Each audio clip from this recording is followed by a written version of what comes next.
Welcome to the final lecture of the all-virtual Season 2 of the Historically Speaking series brought to you by the Beaufort County Historical Society and the Beaufort District Collection. Thank you for clicking into this video. My name is Grace Cordial. I'm responsible for the Beaufort District Collection, the library's Special Local History Collection and Archives Unit, or the BDC for short. Lectures 1 and 2 concentrated on the Reconstruction era. We're going to go shift forward in time to the early years of the 20th century in today's talk. Ann Pollitzer would tell you about the many contributions of Niels Christensen Jr., her grandfather, including his time as owner and editor of the Beaufort Gazette. Newspapers are an important source for historical research. Contemporary information found in newspapers about people, places, and events help historians document what was really going on. Just so you know, the BDC has a lot of local newspapers on microfilm in the research room. Indeed, we have 19 newspaper titles that taken together span more than 150 years of local journalism. The back files of the Beaufort Gazette are the largest. We have issues of the Beaufort Gazette on microfilm from 1903 when Christensen bought the paper through 1922 when he sold the paper for $10,000, all the way up through March 2015. In the research room, customers can look up birth notices, obituaries, articles about fires, bank scandals, automobile accidents, and the results of high school basketball games, as well as learn what the editor was thinking about local, state, and national issues. We'll be happy to set up an appointment for you to come do your research with us. Be sure to contact us to make those arrangements in advance. Call 843-255-6468 or email bdc@bcgov.net. My colleague in bringing this series to you is Nancy Gilley, Vice President of the Beaufort County Historical Society. She will now introduce our speaker to you. Well, thank you, Grace. On behalf of the Beaufort County Historical Society, it's my pleasure to introduce our speaker and my friend, Ann Christensen Pollitzer. She is a fifth-generation Beaufortonian, and her grandparents came here during the Civil War. Ann was educated in Beaufort County Public Schools. She attended and graduated from Agnes Scott College in Decatur, Georgia, and she earned her Master's in Education degree from Emory University. Following graduation, Ann was accepted into the Peace Corps, and she had 2 fascinating years spent in Nepal. She then returned here to Beaufort, began her teaching career locally, and with husband Rick, raised their 4 sons. All the boys had attended the Eleanor Christensen Montessori and Grade School, which Ann founded in 1973, and which she directed for the next 20 years. The school was named for her mother, also an educator, and it was the first integrated private school in our area. The school continues today as the Low Country Montessori Charter School, located in the Shell Point area. In her retirement years, Ann is spending a great deal of time researching the family history of the Christensens in the Low Country. And so we will hear a great deal of information that she is drawing from family correspondence, photographs, and journals. So now let's turn to the untold story of Senator Niels Christensen. I'm going to begin with a disclaimer by saying that I am not a studious historian, and I'm going to apologize to you all for errors that may be in my history. When my father was dying, I began writing his story and caring for him, and this led to family members turning over to me documents, family pictures, and information, and I had intended to write Senator Niels Christensen Jr.'s story for a long time when Grace and Nancy nudged me. The chief source of information is Niels's younger brother Fred's diaries, which he kept from his age of 16 until his death in 1944. Because these tomes are hard to read, I suspect that I may have to truly study them. On February the 22nd, 1925, he wrote, 32 years ago today, I started to keep a diary with misgivings as to whether I would care to keep it up. But now, keeping it is a force of habit rather than the expectation it will ever be of use. The diaries are very hard to read. It gets easier if you really have to stick to it. And for that reason, I suddenly realized that they probably had never been read. So there are many things that I came across that I'll read out of the diaries that I think haven't ever been heard or seen before. I'm using the title of the secret senator on purpose because he was left out of the history records during his 20 years as the South Carolina state senator. So this story is not out there yet. It was a scheme to stifle his voice and his work in South Carolina history, but also was a result of his liberal views. He was a progressive. His parents had Northern upbringing, and the fact that his father, Captain Niels Christensen, was a Union officer who had even led black troops after the war, made him anathema. His mother, too, with her deep roots going back 200 years in Massachusetts, she was always considered by some to be an outsider, as was her family, even though they were born, raised, died, and are now buried in Beaufort. We still have 24 family members in Beaufort today. Most of the Northern do-gooders, like Niels's mother, who came to teach and help during the Civil War, left. But after the war ended, the Christensens saw Beaufort as full of opportunity. And like my generation and my children who grew up in the creeks and at the beach, and they loved it. In the late 1800s, there were no paved roads in Beaufort. Let's paint the picture here. Dirt roads. One or two oyster shell roads. This is before 1900. In 1870, a bridge had been built to Port Royal Island from Page's Point, and there was also a bridge between Ladies Island and St. Helena. Otherwise, there were no bridges. And in 1873, the Port Royal Railroad extended their travel to Yemassee, and from there to Savannah, Augusta, or Charleston, so people going far away could get the train. In Beaufort, to get around, there were 7 ferries. They were all different sizes. Some of them were just rowboats and paid a quarter or a dime to be rowed across the creek or the river. And some of them were larger and looked kind of like a barge so that you could put your carriage and horse on it and take them across and then roam around St. Helena Island. And then the steam ferries, who traveled twice a week to Charleston and Savannah, were on a regular schedule. But that's how people had been getting around. So, as the cars became coming, Niels was very excited. He always liked things, new things. And when he met the automobile, his life changed. Anyway, don't let me get ahead of myself. At the turn of the century, what made Beaufort unique were 2 things. One was that they were not destroyed in the war. The town was sitting there just like it was all along. And all around them, of course, places had been burned and devastated.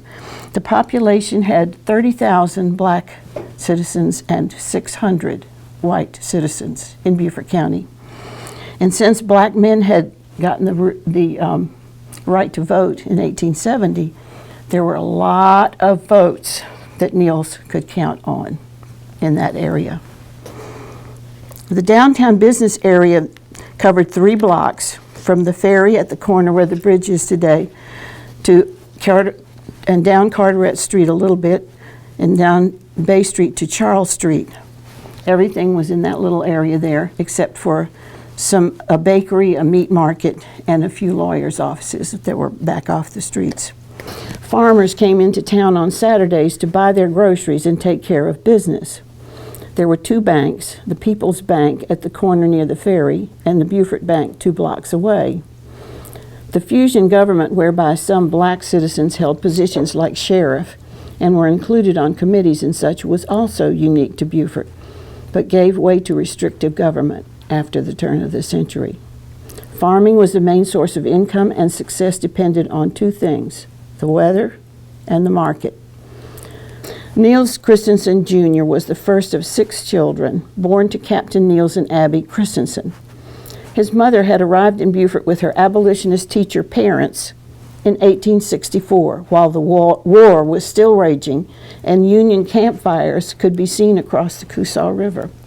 She was 12 years old, but she already had a teaching certificate, and she did indeed teach contraband children. Her little sister Georgina was only 4 and was often her responsibility. Her enterprising father, Reuben Graves Holmes, and his wife Rebecca also taught. But Reuben, a born businessman, soon opened a grist mill, bought a large house at the corner of Bay and Carteret Street, which he turned into a boarding house, and set up a lumber mill, which he had done before he came to Beaufort. Captain Niels Christensen was a Union officer, an immigrant from Denmark who was well educated and spoke English. He took part in several important battles and was badly wounded. When he was sent to Savannah to recover, he must have noticed the low country. And after the war, he was sent to Beaufort to supervise the National Cemetery on Boundary Street. Because he enjoyed horticulture, he landscaped it like a garden, and he did it so nicely that families would come over for picnics in the cemetery. It was there that he met Abby Holmes. They were married in the Baptist Church in 1875. Abby's father took his 3rd wife and 2 young daughters back up north eventually, leaving his lumber mill and hardware store to Captain and Niels and Abby, and 3 sons, Niels Jr., Frederick, and James, who were born in the boarding house. After that, the family was doing well, and the captain bought a large Beaufort-style house with wide porches and a generous yard where the family lived for the next 80 years. They had another son and 2 daughters, Arthur, Andrea, and Winnie. Abby Christensen doted on her children.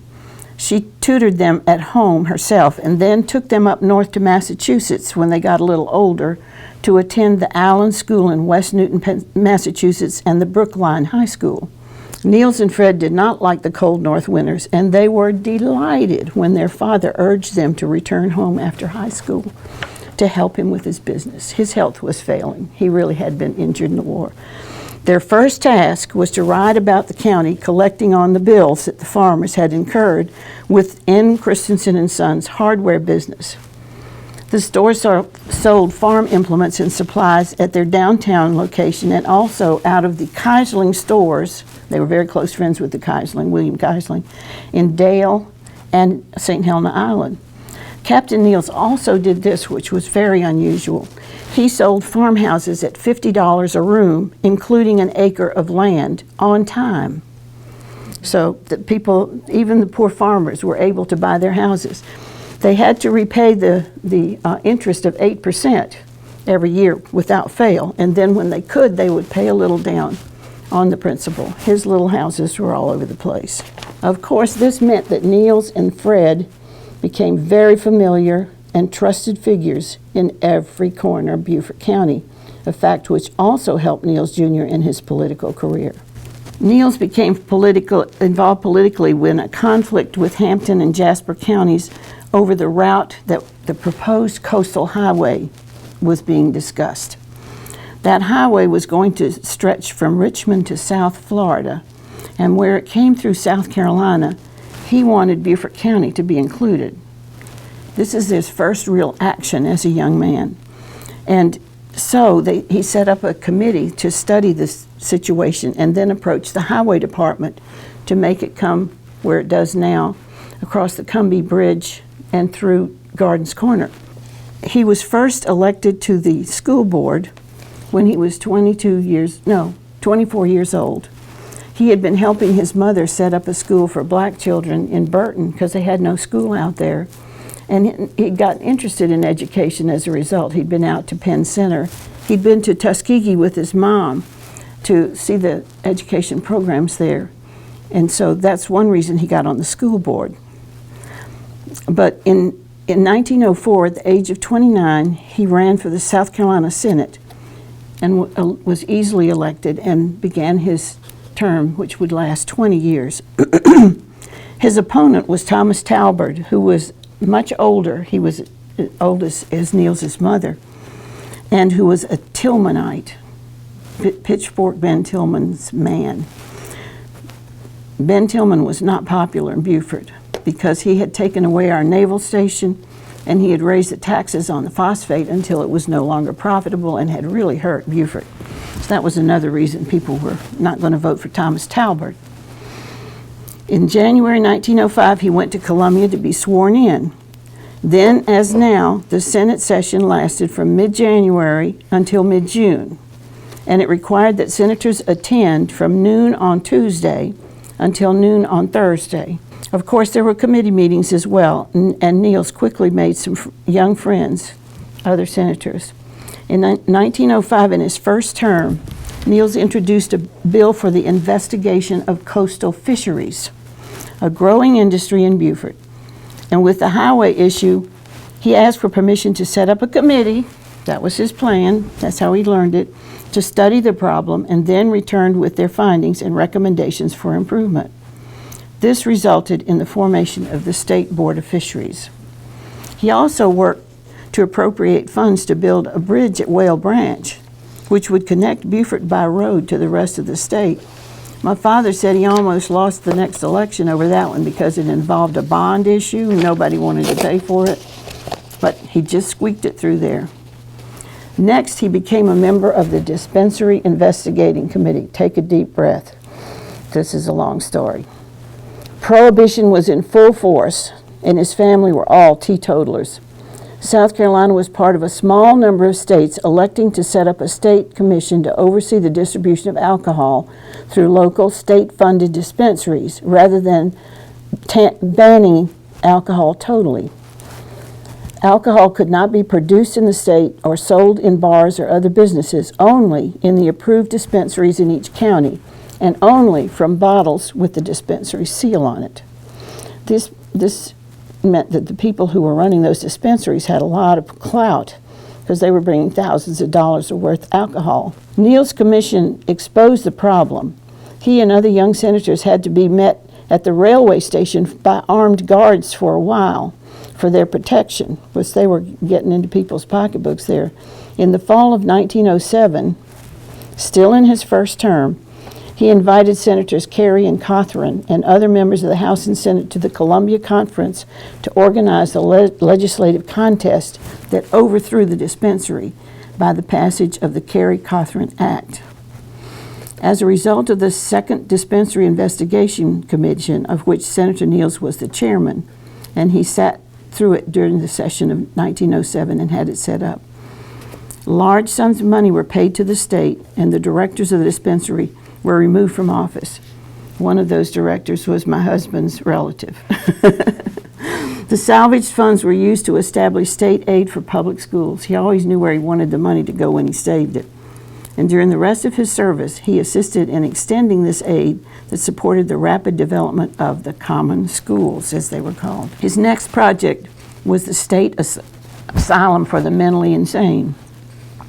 Perhaps this was due to the fact that Niels knew that his maternal grandmother, Rebecca Holmes, had died in Bellevue Hospital in New York.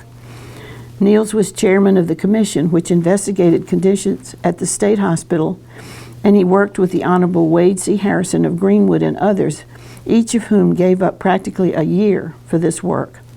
They made an extensive illustrated report which included comparisons with conditions in other similar institutions. And as a result of the revelations made by the commission, better provisions were made for the state's unfortunate, including cleanliness, diet, care, and respectful treatment. I'm going through his accomplishments, but you know the years are moving on here. Perhaps because he was a newspaper owner, he had owned the Beaufort Gazette since 1902. Niels became a member of the Senate Printing Investigating Commission in 1915, and he served as the chairman of the Joint Committee on Printing created at 1916 session upon the recommendation of the commission. This committee saved the state over $15,000 yearly in printing expenses, and this was considered quite a big savings at the time. He was also instrumental in creating the State Board of Charities and Corrections, the Tax Commission, the Boys Reformatory at Florence, the Girls Reformatory, the Home for Feeble-Minded, and the Budget Commission. After the extra session in 1914, Senator Christensen served as chairman of the Senate Finance Committee, and that was a very powerful position, and he held it for a long time. A chairmanship that carried with it an ex officio membership in the Sinking Fund Commission. I don't know what that was, but I got to find out. The Canal Commission, because canals were being built in Charleston, and the Budget Commission. It was in 1919 that the membership on the State Budget Commission was added to their responsibilities, his chairmanship. In 1920, the senator was the author of a resolution calling for an examination into and a report on the tax system in South Carolina. He was appointed a member of the committee which was given this task and which brought in one of the most complete reports ever made to the legislature. Also in 1920, he brought in another resolution calling for an examination into and a report on economy and consolidation in state government. That was the title. Senator Christensen was made the chairman of this committee and was credited with being the principal factor in the successful completion of its comprehensive work. An exhaustive report was made which resulted in a radical reduction in the state expenditures. He was very good at that. I would talk a little about his personal life because, of course, things were happening at home. In the midst of his work in the legislature, Niels went to Massachusetts to visit his little sister, Winnie, at Radcliffe College. There he met Catherine Wales Stratton, a dear friend and classmate of his sister, who was in school in Boston. Catherine was the only child of the wealthy couple, Solomon and Annie Wales Stratton, who lived at 351 Beacon Street in Boston their whole lives. Both of their families were original settlers in Massachusetts, as was Abby Christensen's family. Mr. Stratton was a partner in the importing firm of Jones, McDuffie, and Stratton, which had a 3-story building in downtown Boston. Mrs. Stratton was from a wealthy family herself and only agreed to the match when she learned that Abby Christensen's uncle owned the American News Company. That turned out to be really good for her because she inherited from him. His wife, Catherine, was always called Nancy. We never knew why. And she was immediately taken with the handsome senator from South Carolina as she was. They were married on December the 3rd, 1912, in King's Chapel in Boston. Nancy had been coddled and protected all her life, and she relished the freedom of having her own home and a life far from the city of her birth. She loved the water, boating and swimming, and taking part in the social life of the small town where everyone knew everyone. Their first son was born 1 year later, and 2 girls, Anne and Andrea, plus a second son, Stratton, followed. Niels enlisted in the Navy during World War I and was given rank of Lieutenant J.G. He was attached to the 6th Naval District in Charleston, where Nancy would visit him with their first 2 children, because that was when they only had the Niels and Anne. He was an aide for information and assisting route officer under Admiral Beatty. After his release from duty on February the 1st, 1919, he retained his commission in the Naval Reserve Corps. Niels contracted the dreaded Spanish flu when he returned to Columbia, and he was so sick that they couldn't bring him home, so Nancy went to Columbia to nurse him. In 1920-22, Niels was president of the South Carolina Chamber of Commerce, which he helped to organize, and that organization continues today to be important in the state. Niels continued to work with the Highway Commission to get the planned coastal highway to go through Gardens Corner, and it was ongoing. Soon he went to Charleston on the train to speak to the construction company planning to build the bridge to Ladies Island. They needed concrete and steel piers to rest on the rock bottom. They needed creosote pilings. They needed $150,000. Their company was beginning to work. Niels's detractors were always against him, and at home the family businesses were struggling. Niels Jr. announced that he would not complete the upcoming primary, thus giving up his seat in the Senate. He announced it first in the Beaufort Gazette. And this is what it said. The Finance Committee has condemned the luxury tax. The Senate has defeated the water power tax and the kind of income tax for which I stand. This is a breakdown of the program of the Legislative Committee of which I was chairman, which makes impossible the relief we proposed for the overburdened landholders unless the Senate reconsiders this action. I wish to be in a better position to advocate this reconsideration. Business has won in the Senate against agriculture in a crisis when agriculture is in desperate straits. I'm a businessman and know from experience the reasons why business protests against the shifting of the burdens. But as a legislator, I maintain the interests of all demanding this shift. We need to even up. It's time to ease up on those who are losing each year and to bear heavier on those who are asking profit and on those who are spending for what are not necessities. I do not impugn motives of those who hold that capital. It must have its way in these matters, but I differ with their judgment. Some hold that agriculture as well as industries and business will go to smash unless capital has control of fiscal legislation. There are many patriotic and sincere men who have that conviction, but it is not my conviction, and I cannot be true to my convictions and act any longer as the chairman of the Senate Finance Committee, which should represent the Senate's purpose in fiscal matters. I propose to be free to champion the Marion Report and the report of the Joint Committee on Economy and Consolidation. Then in large letters he wrote, "Not quitting the fight. Do not let anyone imagine I'm quitting the fight. I'm getting in better shape to make one. For these reasons, Mr. President, I do now resign as chairman of the Finance Committee." They did not accept his resignation, but it was, he was on his way to leaving. Also, things were getting desperate at home, and the family's finances were just struggling, and Fred was trying to hold it all together. Their father had died in 1909, so those two older boys were the heads of the family, and everyone relied on them. Their large families were living in 3 big houses, their holdings included the lumber mill on East Street, which covered 2 city blocks, the hardware store on Bay Street, Fred's farm and dairy in Seabrook, Arthur's surveying business, which he ran out of the hardware store. And they were the largest employer in the county. So the financial health of the citizens also depended on their financial safety. In the next year, they set up a petroleum company business at the site of their large warehouses near the depot. Depot, remember where it was? It's in the city. If you cross Rebo Road and keep going straight out, you come to where the depot was. They were struggling with financial pressures on the entire family. Losses mounted up. Meanwhile, Niels and Nancy had 2 more children, so they had a bigger family, 4 children to raise. In July 13th, 1924, Fred writes, "Have been much occupied lately devising schemes and laying them before bankers to try and mortgage our real estate to raise capital to pay off part of our indebtedness, including the Atlantic Savings Bank in Charleston, the Bank of Charleston, the People's Bank Surety Company."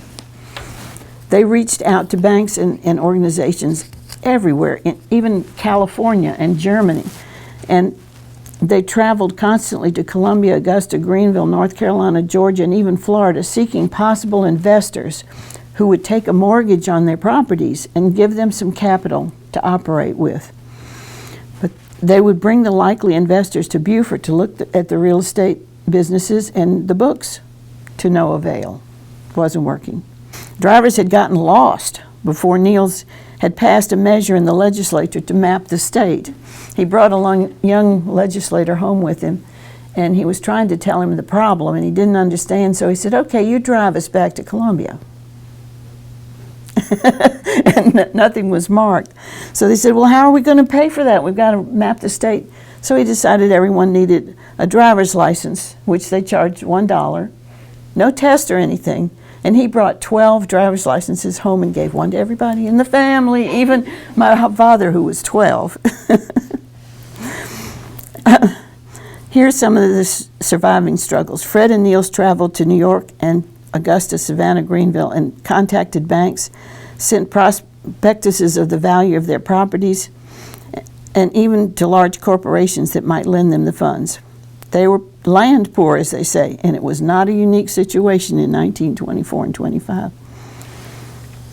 Neil, the family was actually kind of propped up and saved by their women.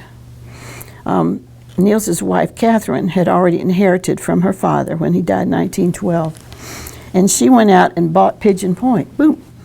All of Pigeon Point. And then Arthur, his brother, who was the land surveyor, laid out the roads and they named it. They planted the palmetto trees and other things on the road. She set aside a park at the end. That park was built where there had been a lumber mill, so it was easy to have a boat landing there. And then they began to try and sell the property. They would sell them as vacation sites. You know, they would find people from Columbia and Augusta who might like to come for the summer and all. When the political elections were held, there was usually a liberal candidate supported by the Christensens and a conservative one, plus a member of the KKK. The Ku Klux Klan was very busy in Beaufort, and they had parades, and they wanted to be able to wear their hoods in the parades, but the town would not let them do it. That's just a little interesting aside there.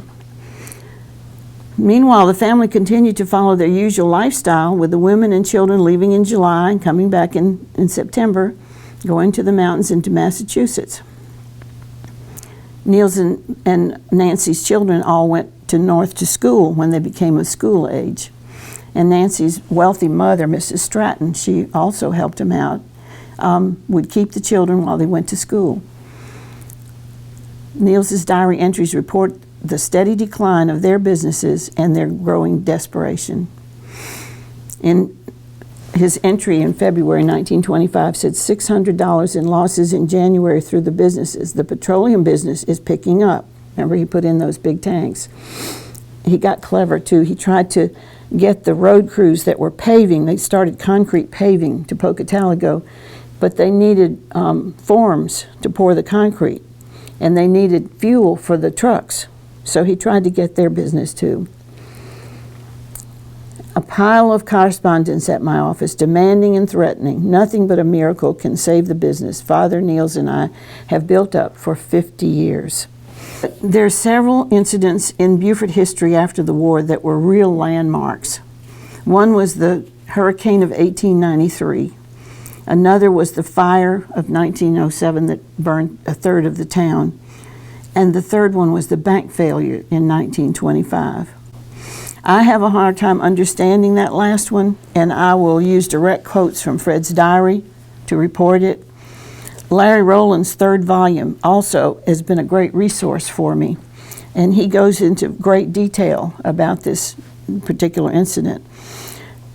I do not understand all the ramifications of that disaster, but I know it had bad results.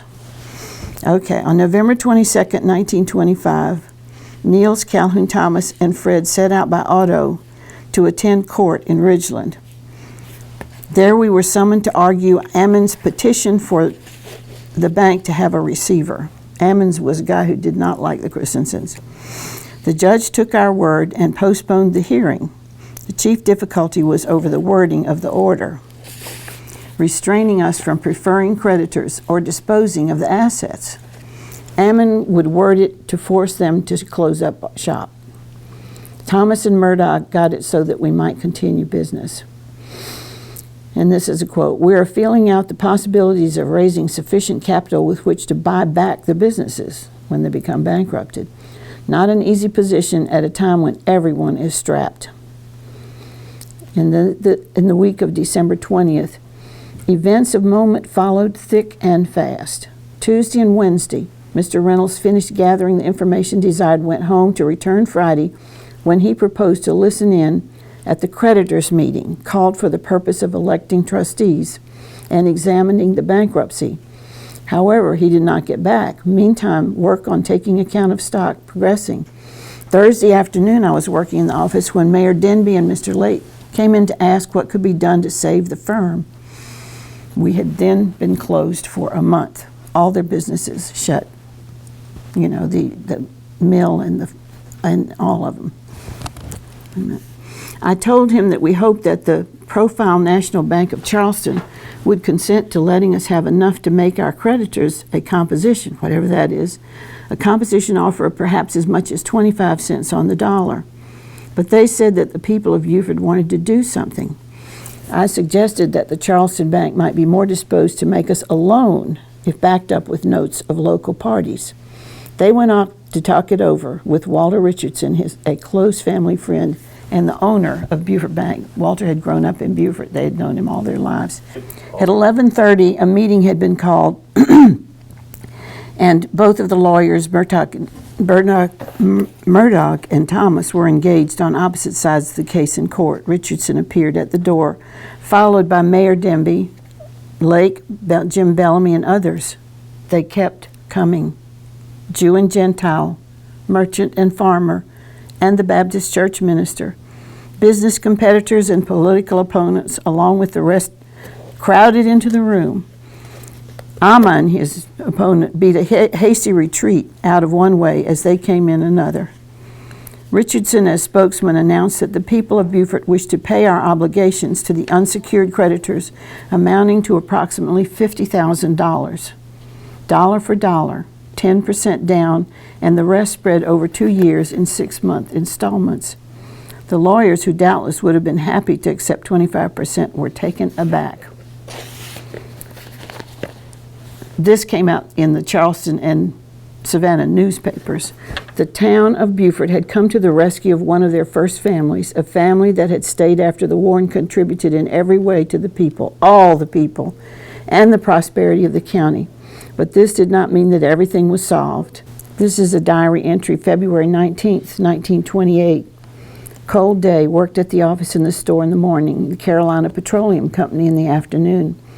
On Thursday, we got word that the jury, which had heard the Beaufort Bank case for the past 6 weeks, had found Richardson, Horn, and Beulah Harvey guilty of conspiring to defraud, but they released Bryan, Macklin, Eve, and Bowers. I at once arranged to take Mother to Columbia in my car to go on the bond for the 3 unfortunates, while an appeal would be pending. We went up Wednesday, leaving here right after dinner and arriving there a little before 8 to the courthouse in Columbia. There were no rooms at the Jefferson, but Richardson and Horn had secured 2 at the Montauk that were nice.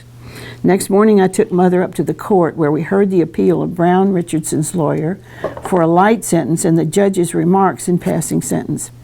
He gave Richardson and Horn 2 years, which was the limit, except that he might have added a fine to Miss Harvey's 6 months. Mother signed Richardson's bond for $10,000. Mother is this little girl, just a little less than 5 feet tall, but steely. And my dad said she walked up there with the money in her briefcase, and the judge looked at her and said, "Mrs. Christensen, do you know what you're doing?" And she said, "Sir, I wonder if you know what you're doing." So, family lore. Mr. Horn, who runs the Ford agency here, is a different Mr. Horn. He went on one of the notes too, if needed. The defendants feel that they have been acquitted if it they would have been acquitted if it had not been for the hostile attitude of the judge, who ruled out important testimony offered by the government over their protests, and he charged the jury in a way that ensured conviction. There's one more comment in the diary, which said, "Today the Baptist Church," this is 1928, March 11th, "formally turned Mr. Richardson and Miss Harvey out of the church because of their connection with the Beaufort Bank failure." Richardson, Horn, and Beulah Harvey have been on trial in Columbia at a special session of the federal court for a couple of weeks. Unlike the trial of a year ago, only these 3 have been up.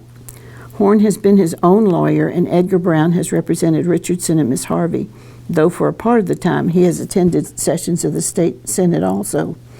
Through Horn's efforts, Cochran was disqualified, and a judge from out of town was sat in his place. He did not appear as intense in his prejudice against the defendants, but his rulings were no more in their favor. However, the atmosphere of the court was much more favorable, and the court attendees were sympathetic this time. Niels went up Thursday and was there when the last day when the case came to an abrupt ending through the state cut shorting their testimony. the defense putting up no testimony, and in the end, the jury, after listening to a 3-hour sworn charge of the judge, intended that the defendants would bring a verdict of guilty for all 3 on all 26 counts. The next day, today's paper stated that the appeal of Horn, Richardson, and Miss Harvey for the first trial a year ago, when they'd been convicted of conspiring to defraud the Intermediate Credit Bank, and the first 2 were sentenced to serve 2 years. In the end, they served 1 year each, and Beulah Harvey was let off. She did not go to prison. So now we're coming down to the desperation end of the businesses that the family is controlling. And on March 2nd, 1930, Fred wrote, "I told Attaway I would have to let him go from the Carolina Petroleum Company, his company. The lubricating oil sales now end. Ferguson, who lives in Batesburg, was asked to come in, and I told him the same. Thus ended the business that started in summer of 1924. The end of a business started with such high hopes under the guidance of Videtto. The general depressed business conditions are responsible for our plight. I may be able to carry on the local gasoline business if our creditors do not interfere. Both Attaway and Ferguson are splendid, loyal fellows, and I hate to drop them from the business, but I was handicapped from the first by a poor start with the leadership, and never was able to get straightened out where it could make a profit. And though I have sunk much of Mother's money in this from time to time, as well as into the Niels, Christensen, and some companies, it's been in vain." So now they have no businesses, and Niels is deciding what to do with the rest of his life. And he begins to organize what was called the Farmers and Taxpayers League. I've heard of this for a long time, and I never could figure it out. And of course, I'm consulting with Larry Rowland all the time, too. The first mention of the Farmers and Taxpayers League in Fred's diaries is found in the 1930s, but the seeds of this organization go back to Niels's last year in the legislature. Remember that statement in the paper about how the farmers were being, unfairly treated, when he resigned as the chairman of the powerful Senate Finance Committee. At that time, he used his public voice, the Beaufort Gazette, to explain his thinking. He ended the statement about working for the ordinary citizens by declaring, "I am not quitting the fight. Do not let anyone imagine that I am quitting the fight. I am getting in better shape to make one. For these reasons, Mr. President, I do now resign as chairman." That was in the paper. So it was in 1931, 6 years later, that Niels and his wife Nancy moved to Columbia, putting their youngest child, Andrea, in public school and renting a small house in which he would operate for the next year or more. Niels's brother Arthur was put in charge of their big house on Federal Street, and he was allowed to rent out rooms or a whole floor or the entire house, as other people were doing all over Beaufort County. The real saviors in the family had been the women, as I had said. Andrea Patterson, Niels Jr.'s aunt, had married a wealthy family in Greenville, and so she could help. Abby Christensen had inherited from the uncle that owned the news company. And of course, the Strattons from Boston had plenty of money, and Nancy Stratton had inherited. In 1930, Niels then began serious organization and building of the Farmers and Taxpayers League, which operated much like a PAC does today, to support the interests of the state farmers and ordinary citizens at the legislature. The Farmers and Taxpayers League charged $1 per year dues, and Niels, fearful that he would be accused of using their money for himself, kept careful accounting of the funds and even paid his own expenses when he traveled around the state. Then he would set up organizations in each county, and he would help them elect leadership, and then they would promote Democratic candidates and agendas, just like a PAC. It worked. After Niels III, my father, was married to Lynn Wiedemann from Paris Island, everyone returned home, and Abby Christensen died quietly at the age of 86. She had gone to visit her daughter in Greenville, and there she just quietly died in her sleep. Her decline was gradual. Then, sadly, Nancy Christensen, Niels Jr.'s dear wife and mother of his 4 children, died of breast cancer 2 weeks later. in their apartment in Washington, D.C., where he had been working to promote the new Social Security system under Franklin Delano Roosevelt. The next fall, when Niels returned to South Carolina, he was involved in a car accident and died. And when I read this account, I was really struck by the fact that I was pretty sure no one had ever seen these words before. Thursday evening, August the 16th, 1939, I was about to get into bed about 10 p.m. when the phone rang. Niels Jr. was calling Stratton, his brother, but Stratton had gone out for the evening and no one knew where. Niels said that his father was in the hospital in Lawrence and the result of an auto accident. He said there were no broken bones, but he appeared to be paralyzed. Niels had written me a few days ago that he planned to make a trip to South Carolina in an effort to get Jimmy Burns and others to support his efforts to secure the appointment as a regional director for the Carolinas, the wage and hour enforcement, which was part of the Social Security. I went out and hunted up Stratton, locating him at last at Berkmeyer Beach. It was 25 minutes to 12 when we got on the road. Near Matthews, we found our generator was burning up. We turned about, gingerly retraced our steps to Orangeburg, where a policeman called up a man out of bed who came down and equipped us with another generator. Those cars again, right? All of this consumed a couple of hours, and it was 7 a.m. when we arrived at Lawrence. When I saw Niels Sr., he was stretched out on his back, his chin strapped to the head of the bed so as to hold his head back in an effort to keep the pressure off his spinal column. He was unconscious and struggling to breathe. His fever was 106. The two local doctors gave me no hope for his recovery. Later, Dr. White, an orthopedic and bone specialist said to be the best in the South, whom Andrea had secured in Greenville, he appeared, and he told me there was no hope. He said the end was a matter of hours, not minutes. However, after receiving nourishment through the veins, he rallied to a marked degree. His temperature fell to 102.6. His breathing was easy, and he became quite rational. He had difficulty finding the words he wanted, but he recognized us and talked to us in a cheerful mood. I was very much encouraged. But Saturday morning, he was having a lot of difficulty and was unconscious. Anne and her husband Howard had arrived in Greenville the night before, and Andrea brought them over in the morning. As Niels was in bad shape, they went off to get a nurse. Andrea took Stratton to Greenville, where they were to meet Winnie, the other sister, expected at noon. Niels Jr. went down the street for a haircut. Thus, I was in the room alone with Niels and the nurse about 12 o'clock. It was apparent he was in a bad way, and though his fever was not high, he was getting worse, and the nurse told me he was going. It was apparent he was.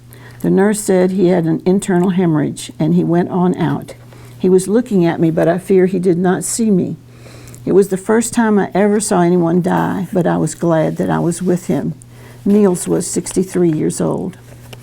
And this is his little his tribute to his brother. I could write pages on Niels' splendid character, his unselfish mien, his loyalty to friends and duty, his cheerfulness and grandness of character, his sincerity and ever readiness to take the part of the underdog, his host of friends and admirers all over the state, and much, much more.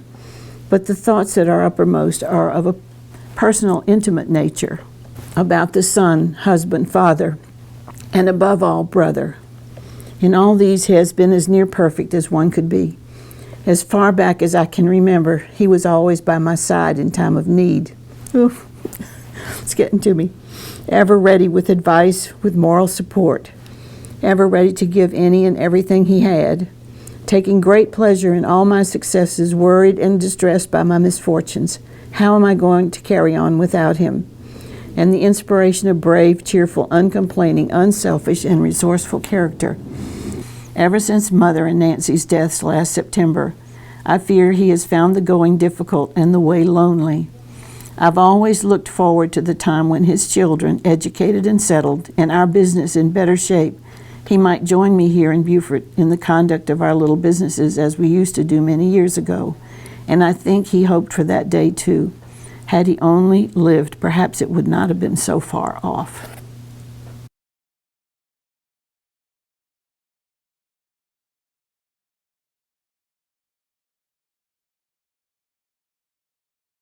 you.